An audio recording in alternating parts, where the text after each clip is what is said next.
My Whirlpool dryer recently started making a pretty loud squeaking noise. I've already pulled it out into the open here where I can access it better. We're actually going to access it by removing the top of the dryer and the front panel. To get the top panel removed, we're going to remove the lint trap, and then we're going to remove these two Phillips screws. So just underneath the top panel there is a plastic clip. You need to get yourself a putty knife of some kind. You just press it into the gap right here about an inch in, and it will release.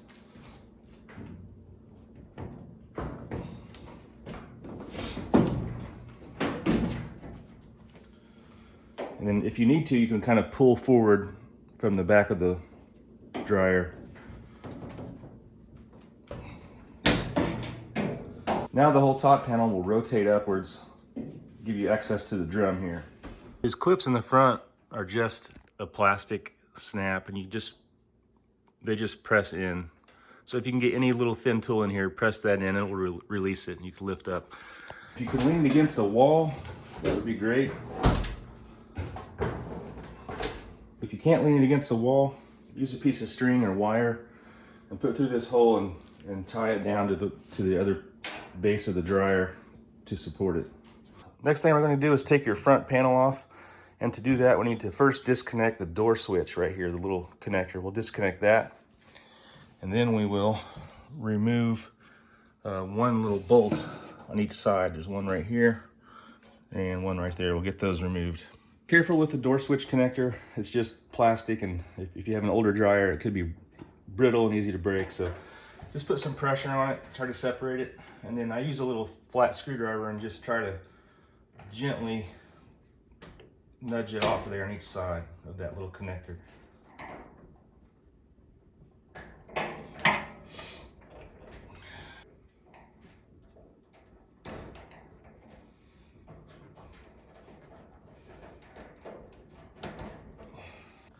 Next, we'll remove those two bolts, and they are a 5/16 size. And I'm just going to use a ratchet. You could probably use a drill if that's easier.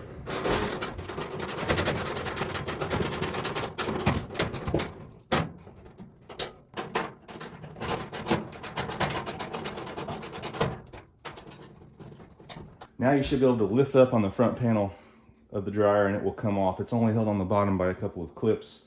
It is supporting the front side of the drum, so you may need to kind of support it a little bit as you remove it.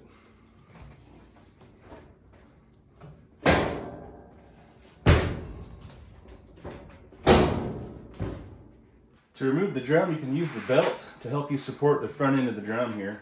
Lift up on the belt, lift up on the back end of the drum, and you can pull it right out of there. And set it off to the side. Now you'll have good visibility to your entire cabinet and your motor and everything else. I did buy this maintenance kit off of Amazon. I think I ordered it late at night and it came the very next day, so really handy. And it includes new wheels, new idler arm and a belt, and the clips you'll need to install the new wheels. Okay, for this left pulley, we're going to have to remove this support brace and get that out of the way before we can pull that roller off. On the top, there's just a push-on clip or press-on washer that holds it down, so we need to pry that off. Your kit should have came with a new one of those.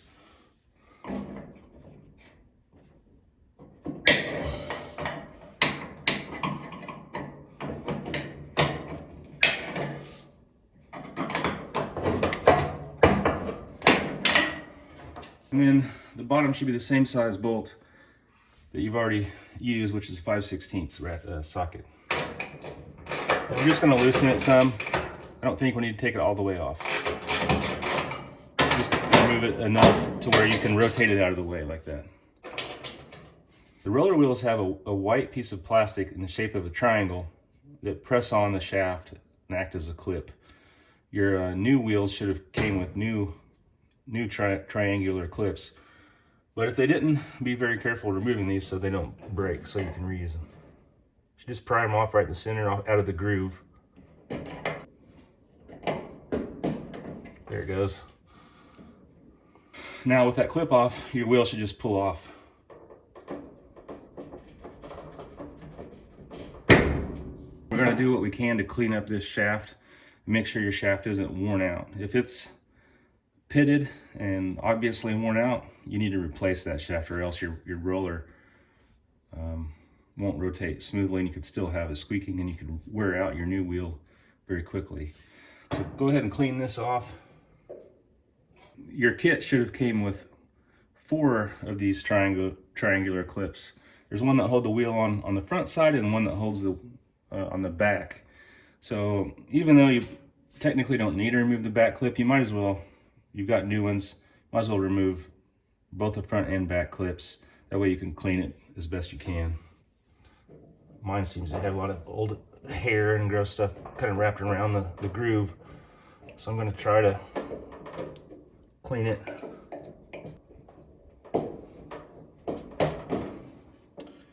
There we go. Okay, we're going to do the same thing with this top roller. We're just going to pry off the plastic clip and pull it off, and then pull off the back plastic clip.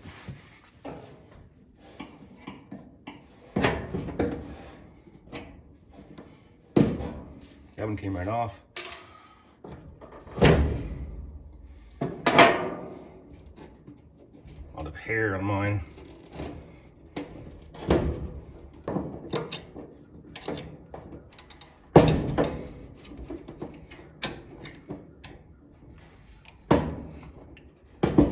Came right off.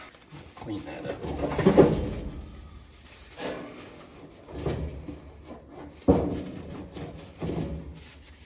Again, just have a look at these shafts, make sure they're not worn out or pitted. Mine seem to be nice and smooth and not obviously worn. All right, installation is the reverse or removal. I've got a new plastic clip here. I'm just going to press it on.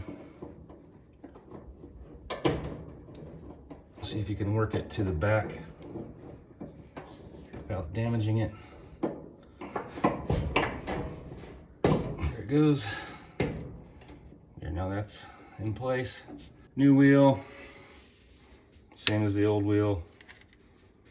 We're putting that in position. There's no front or back to the wheel.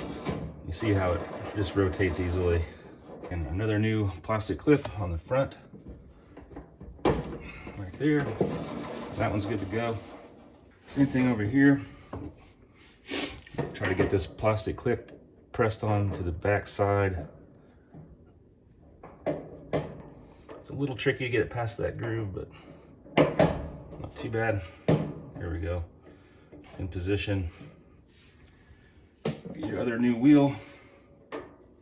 Place that on. Remember how the prior, the old wheel, I couldn't even rotate it, and it took a lot of force. This one spins very freely. Don't forget your other new clip.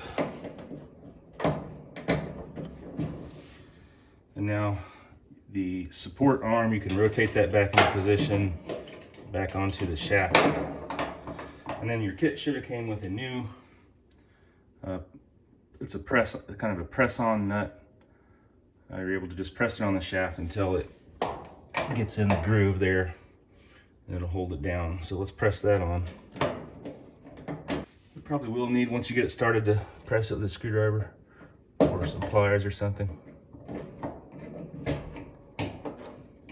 Just work it on each side.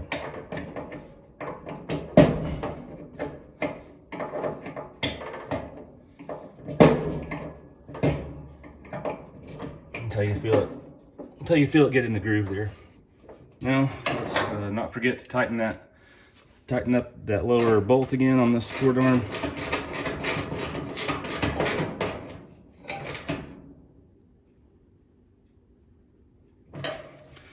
Now we've got 2 new roller wheels installed. Pretty easy. Okay, we're going to go ahead and set our new idler arm back in position, or if you're not replacing it, your original one back in position. We'll go ahead and put the left side down in this slot here, and it should just rest there. And that's the only thing you need to do.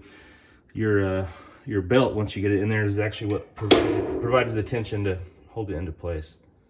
Okay, I went ahead and put my new belt around the drum. Make sure you put the ribbed or grooved side of the belt facing or against the drum.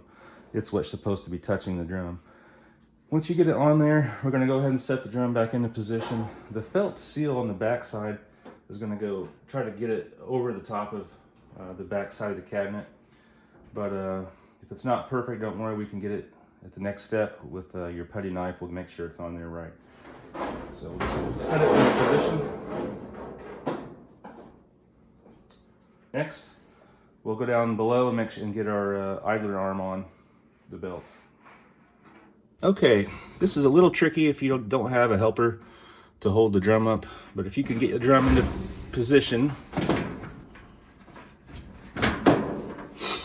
and then get your idler arm and make sure it's in position. Mine kind of popped off there. Now we're just going to work that belt underneath that idler arm and around the motor shaft. And kind of roll it around there, it'll go on just like that. And that is now on there. Make sure your belt didn't flip. It looks like mine kind of rotated. Make sure your belt's still in the right orientation on your drum. Make sure that ribbed side of the belt is facing your drum. Now we're going to go ahead and reinstall the front cabinet. Make sure your tools and your flashlights are out of there. And to put your front cabinet back on, there's a couple of hooks. There's a little hook, one on each side. You'll feel it right there. It just goes into a small square hole on the front panel of your cabinet. So we'll get that on, and we'll make sure that the drum is also kind of aligned where it should go.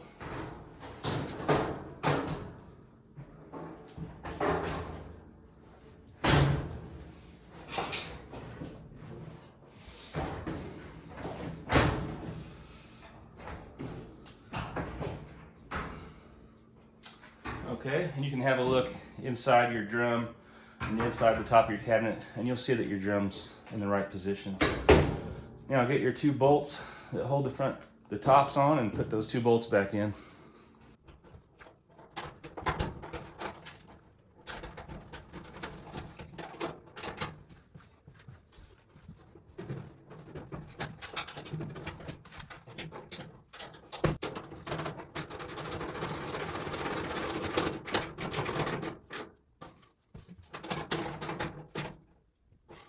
Now that your drum's back on and your front panel's back on, let's have a look at this felt seal on the back side of the drum. Make sure that it's around the bulkhead on the back side of the dryer. Just make sure that it's on the outside of that bulkhead instead of on the inside. It could have rolled over as you put it on. So let's rotate the drum around at least a full turn. Have a look. Make sure that it looks right. Mine looks to be in good shape. If yours rolled under, you can take a small screwdriver or your putty knife and get underneath here and pop it into the right position. Or you can also open the door on the front of your dryer. Look in there. If you see that seal folded under, you can press it out with your putty knife back to where it goes. Now that everything's back together, don't forget to reconnect your door switch connector here. It only goes together in one direction, so it's pretty easy. Just push it back together.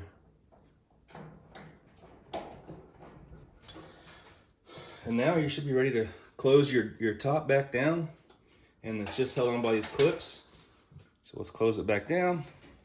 The clip should engage on the front. And then we're just going to reinsert these 2 screws by your lint trap. Put your lint trap back on and you're good to go.